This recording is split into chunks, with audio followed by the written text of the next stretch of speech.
He's not a bad boy because he made me see.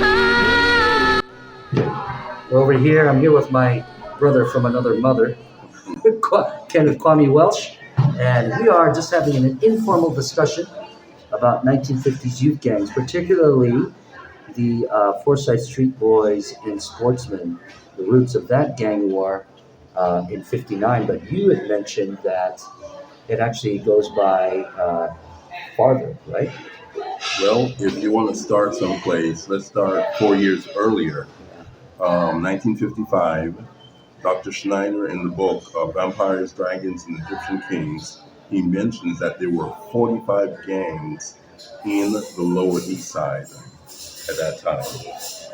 For other references, you have material from the Death and Life of Great Cities by Jane Jacobs to give some more background material on those wars that were going on at that time as well. So you had what I call homegrown gangs that had started in the Lower East Side, and then you also had gangs that had come primarily out of Harlem. So they brought their rivalries with them. As far as I know, the Sportsmen had started on the Lower East Side, and the Dragons came from Harlem. Now, when you mentioned the Dragons, Yes. this is the same Dragons in the Michael Farmer case that you're of that opinion. Yes. And you're also of definitely. the opinion that this is the same Dragons involved in the 50, oh God, was it 59, 58, 59, the shooting of Raul Barucci Yes. that Carmen Martinez participated in. Yes. In the late 40s, I believe, we have to go back. We cannot start in the 50s because if we start in the 50s, we lose sight of all of the connections and all of the alliances in the 50s. The Egyptian kings, the newspapers make them look like they're just a bunch of little punks. Yeah. It was indeed a small division, but, and this is a big but, we also know that the Egyptian kings had started in the 40s. So they're one of the earliest gangs involved in that war. Now, is this the late 40s, you would think?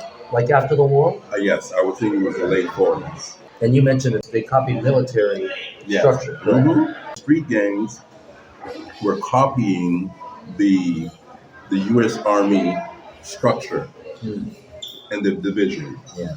The U.S. Army,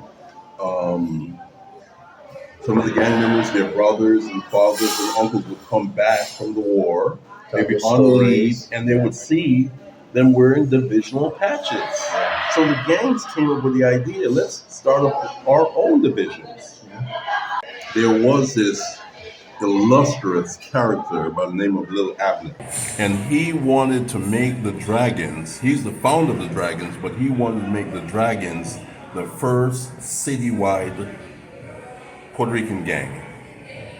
Other gangs that were already citywide were like the Saints, which were primarily Irish and in some cases Italian.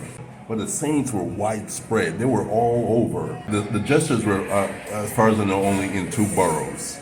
But the Saints were in Long Island, they were in Jersey, they were everywhere. So you had others like the Dukes. There were some Dukes that kind of split off from each other over time. Just think about any nobleman name they had them back then, and a lot of those noble names Or those, were the citywide. You had names like Corsair Lords and things like that, yeah. And they were connected. Yeah. For people to say that they were not connected, I gave this little example when I interviewed the Duke of Duop about 20 years ago. He was from Astoria, Queens himself. And I said, this is an analogy. You're part of a Saints gang in the Central Bronx, or what they used to call the East Bronx back in those days. Your family packs up and goes to Queens. Do you think that kid quits the gang? No. He goes and he starts up another chapter or a division in Queens, and now he's naming it Ridgewood Saints. because they're living in Ridgewood, Queens. It's similar to the Mau Mau's. They had to ask the president of the chaplains, correct? Yes. Because Yeah. the chaplains was the primary gang in that projects. Yeah. So they were deferring to the chaplains.